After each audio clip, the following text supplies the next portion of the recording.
Throughout history, humanity has never stopped fighting not only to defend its lands but to prove its intelligence, courage, and will to survive. Every battle carries untold stories, bold strategies, fatal mistakes, and moments that change the course of the world. Here on Military Tactics Channel, we revisit those pages of history to understand why sometimes a single decision can create a legend. Let's begin today's story. On a bitter January morning in 1944, the frozen fields of Belarus became the stage for one of the most grueling confrontations on the Eastern Front. As Soviet forces under Marshal Rokossovsky pushed through the snow toward German positions, Field Marshal Model's men braced for a clash that would be remembered for its raw brutality and intense tactical struggle. As artillery shells shattered the icy silence of Belarus in early 1944, the fierce rivalry between German Field Marshal Walter Model and Soviet Marshal Konstantin Rokossovsky erupted into a fiery struggle across the frostbitten terrain of the Eastern Front. This initial clash laid the groundwork for a brutal war of attrition that became as much a battle against the harsh elements as it was against each other. The strategic importance of the northern pincer made it a focal point in the clash between these titanic forces, as both sides aimed to secure a decisive breakthrough that might shift the course of the war. Marshal Rokossovsky, commanding the Soviet First Belarusian Front, had assembled a force of over 300,000 men equipped with 3,400 artillery pieces and 500 tanks. His plan, crafted in the war rooms of the Soviet High Command, was to break through the German defenses and encircle their forces in Belarus. Across the line, Field Marshal Model, a tactician renowned for his defensive brilliance, strengthened his positions with about 250,000 troops of the German Ninth Army, supported by 2,300 artillery pieces. Model was fully aware of the Soviet numerical superiority and prepared for a drawn-out defensive struggle. The first clashes were as unforgiving as the winter itself. On January 12, 1944, under the cover of a heavy snowstorm, Soviet forces unleashed a massive artillery barrage that continued for hours, marking the start of the offensive. According to the diary of a young Soviet soldier, Ivan Petro, the very earth shook beneath the relentless Soviet bombardment, a grim prelude to the hellish months that followed. The German response was swift and deadly, with counter-barrages ripping into the advancing Soviet infantry. The snow-choked and ice-covered battlefields turned into graveyards for both men and machines. Tanks struggled to move, and infantrymen battled not only the enemy but also frostbite and hypothermia. Rokossovsky himself noted in a dispatch to Stalin, "The cold bites into flesh and steel alike, but our spirits remain heated by the quest for victory." In response, Model, in a communication to Hitler, emphasized the resilience of his troops. "My men are fighting with the ferocity of wolves cornered in the deep winter woods. We shall hold, my Führer, or freeze, in defense of the Reich." The brutality of the combat was epitomized during an engagement near the village of Krishvi, where the Soviet 5th Guards Tank Army clashed with the German 12th Panzer Division. The battle raged for days, with neither side giving ground. A German sergeant, Karl Schmidt, wrote in a letter home, "Every inch of earth was contested with a fury I had never witnessed before. The Soviets keep coming, wave after wave, no matter the losses." Meanwhile, on the Soviet side, a captured German bunker had been turned into a makeshift hospital where dozens of wounded Red Army soldiers lay, a stark testament to the savagery of the fighting. As both sides dug in, the battle grew far beyond simple skirmishes, setting the stage for a series of brutal confrontations. The stakes were extraordinarily high, with both commanders fully aware that the outcome of this northern pincer could heavily influence the broader war effort. Each day brought new challenges, from managing dwindling supplies to confronting the mounting psychological strain on the troops. The relentless Soviet advance and the stubborn German resistance ensured that the battle line became a shifting mix of chaos and order, marked by moments of both heroism and horror. The opening salvo of this struggle not only signaled the physical clash of armies but also the beginning of a grueling test of wills between Model and Rokossovsky. This confrontation would etch its place into the annals of the Eastern Front, remembered for its strategic significance, its human cost, and the unwavering determination of those who fought.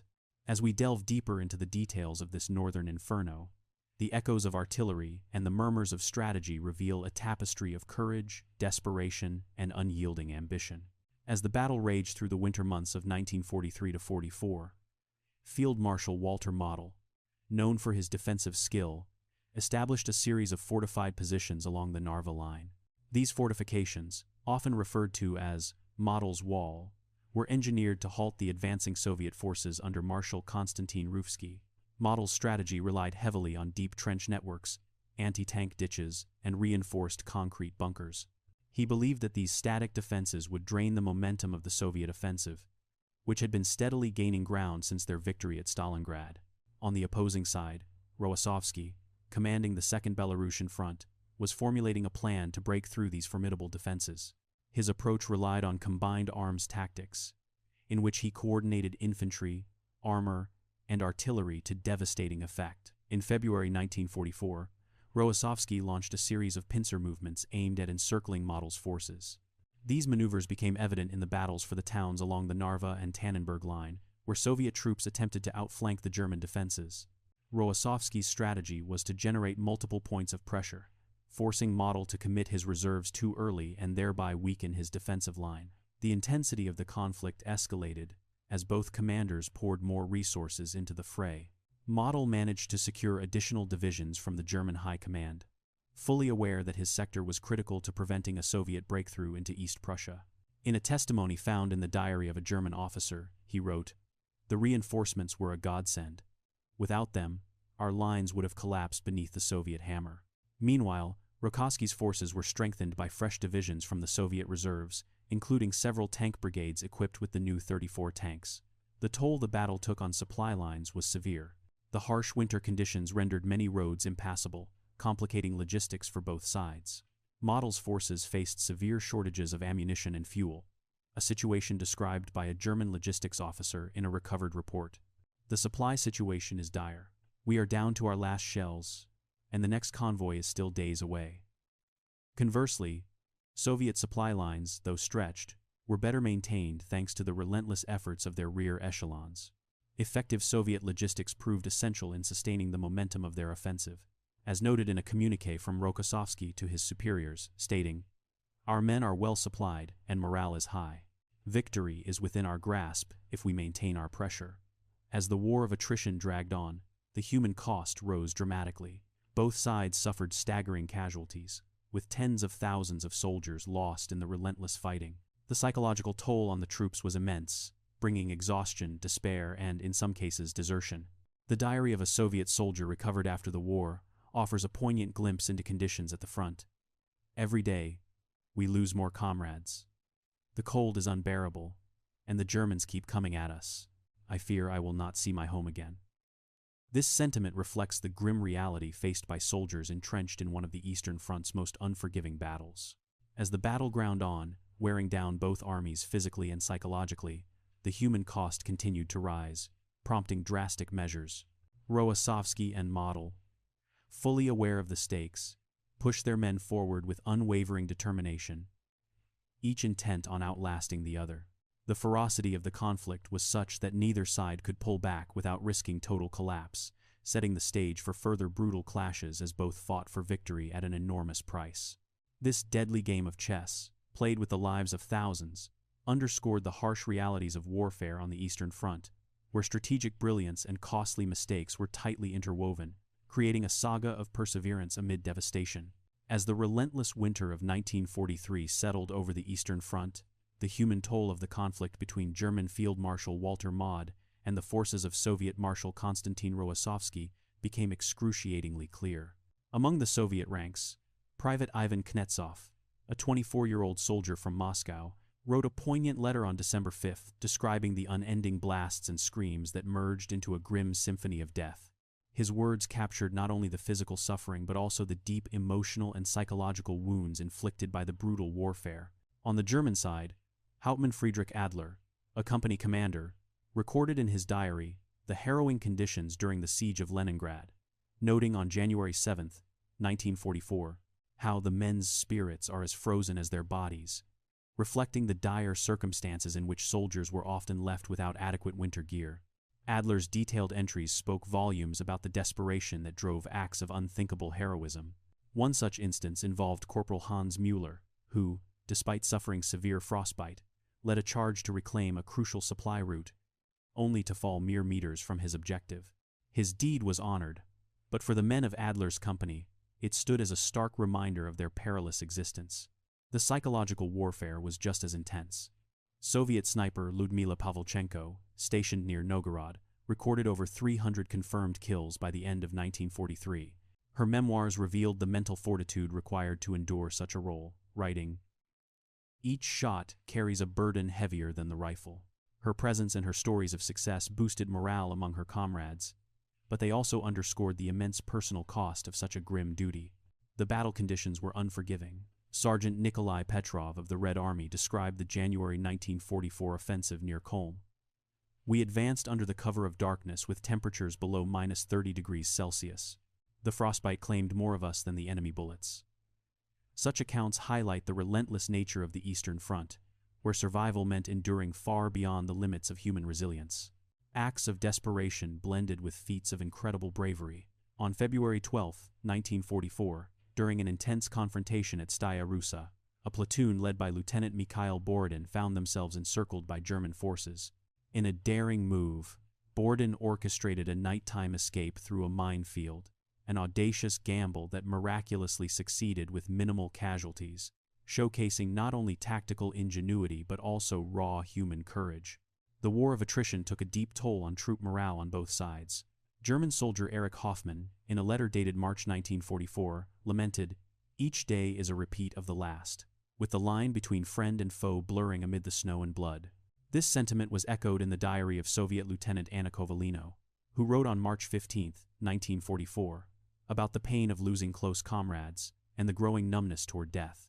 As the battle reached its peak, with lives lost in the thousands and both sides nearing exhaustion, the strategic breakthroughs and miscalculations began shaping the final phases of this epic confrontation. The personal stories of soldiers like Knopf, Adler, Müller, Pavlichenko, Petrov, Borodin, Hoffmann, and Kovalino, while testaments to human spirit and resilience, also painted a grim portrait of the war, where each strategic maneuver balanced the gain of a few miles against an irreplaceable human cost. These narratives, laden with the weight of sacrifice and the will to endure, were essential to understanding the complexity and brutality of a conflict that was far more than a mere military engagement. The pivotal moments in the Northern Inferno began to take shape during the brutal winter of 1943, when Soviet forces under Konstantin Ruvsky executed a series of breakthroughs that would eventually shatter the German defenses. On December 16, amid the harsh Russian winter, the Soviets launched Operation Mars, targeting the German-held positions near Smolensk. Using a combination of massed artillery fire and armored assaults, the Red Army broke through the initial defenses, unsettling Field Marshal Walter Model's strategic positioning. Model, known for his defensive brilliance, failed to anticipate the intensity of the Soviet assault. On the front lines, German troops recalled the night of December 21, as described by Corporal Hans Müller. The sky was lit as if it were daylight with flares and exploding shells. Our trenches were obliterated within hours. The German command structure wavered as communication lines were severed by successive Soviet barrages. Model's usual tactical resilience was undermined by the ferocity and scale of the Soviet offensive, marking a strategic misstep that opened significant vulnerabilities within the German lines. As the battle continued, intelligence became a crucial factor. Soviet counterintelligence had successfully intercepted German communications detailing supply routes, which were subsequently targeted. By mid-January 1944, Rokossovsky's troops had effectively cut off several critical supply lines, resulting in a dire shortage of ammunition and winter gear among German forces. The work of Soviet spies like Ivan Kojedub, who had infiltrated the German ranks, provided Rokossovsky with invaluable insights into the weakening morale and the logistical problems plaguing Model's troops. The emotional peak of the Soviet campaign came in late January, when the 11th Guards Army broke through near Kolm. Lieutenant Maria Petrova, a Soviet tank commander, captured the desperation and determination of the moment, stating, "We knew every inch we claimed was soaked in the blood of our brothers, but our spirits were high. We felt the tide turning." This advance was not only a tactical victory but also a psychological blow to the German defenders, signaling the collapse of the once impervious German Eastern Front. Model's response was a desperate attempt to rally his forces. He ordered a counterattack on February 3, 1944, despite dwindling supplies and the exhausted condition of his troops. It was a critical mistake.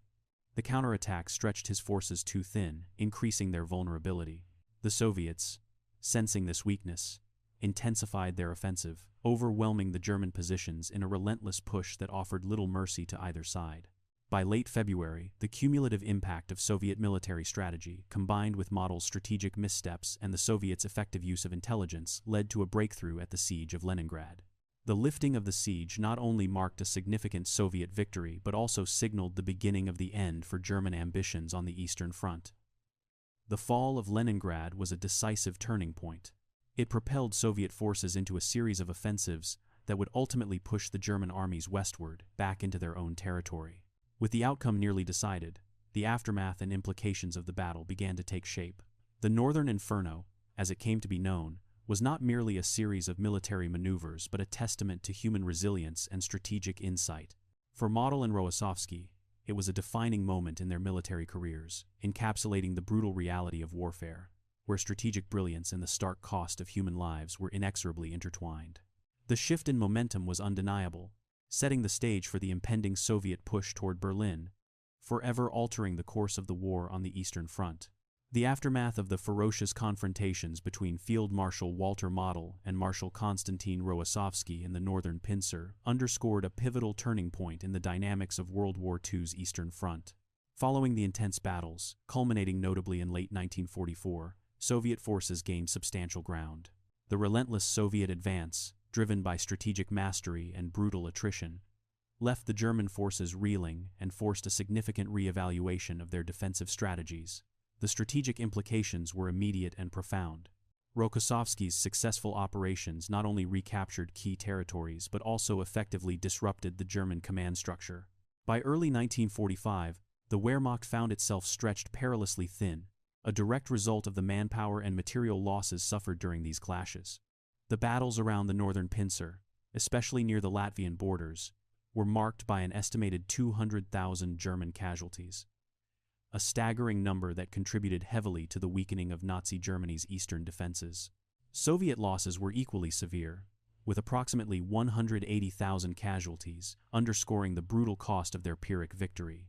Politically, the outcome boosted Soviet morale and strengthened Stalin's confidence in his military leadership, particularly in Ruvsky, whose standing rose dramatically within the Red Army's upper echelons. The victory lent significant credibility to the Soviets' claim of liberating Eastern Europe from Nazi oppression, a narrative crucial to Stalin's post-war ambitions. In contrast, the German High Command's failure accelerated Hitler's loss of trust in his military advisors, including Model, who faced growing scrutiny and criticism. Insights into the human aspect of this conflict emerge vividly from first-hand accounts. An excerpt from the diary of a German soldier, Friedrich Kellner, dated November 1944, starkly illustrates the despair within the ranks. Our lines are thinning daily. Each man knows his turn is near. Meanwhile, Soviet soldier Anatoly Petrov, in a letter to his family, wrote, "Victory feels imminent, but at what cost? We march over lands reaped by death." These personal reflections capture the profound human suffering endured by both sides, framing the conflict's legacy in terms of its immense human cost. The tactical and operational lessons drawn from the confrontation between Model and Rokossovsky went on to influence subsequent military strategies on both sides. The Soviets, recognizing the effectiveness of combined arms operations and deep battle tactics demonstrated in the Northern Pincer, refined these approaches in their final push toward Berlin. For the Germans, the battles underscored the critical need for mobile reserves and stronger logistical sustainability lessons that came too late to change the course of the war, but later influenced post-war military thinking in the West. Reflecting on the legacies of Model and Rokossovsky, it becomes clear how their leadership styles and decisions during these crucial moments left indelible marks on military history. Rokossovsky's ability to adapt and execute complex strategies under pressure exemplified the evolution of Soviet military doctrine, while Model's tenacious defense, though ultimately unsuccessful, demonstrated a tactical skill respected by both allies and adversaries. The echoes of their clash still resonate, offering profound lessons on leadership, strategy, and the costs of war. The battles between these formidable tacticians highlight not only the strategic shifts on the Eastern Front but also the relentless human spirit that endured amid the horrors of war. Their legacy, studied in military academies around the world, continues to inform contemporary strategic thought, reminding us of the thin line between victory and sacrifice. This pivotal chapter in World War II serves not only as a historical account of strategic brilliance and resilience but also as a sobering reminder of the grave costs associated with monumental conflict. From the icy fields of Belarus to the strategic map rooms of Model and Rokossovsky, the Northern Inferno was more than a military engagement. It stood as a testament to human endurance, tactical brilliance, and the relentless pursuit of victory at any cost. This brutal war of attrition on the northern pincer reshaped the Eastern Front and left a lasting imprint on the annals of military history. Every story in history teaches us valuable lessons about strategy, courage, and the strength of the human spirit. Thanks for exploring today's story with us. Share your thoughts in the comments below. We'd love to hear your perspective. If you enjoyed this video, don't forget to like, subscribe, and turn on the notification bell to discover more fascinating historical stories with us. See you in the next episode, where strategy and intelligence continue to shape history.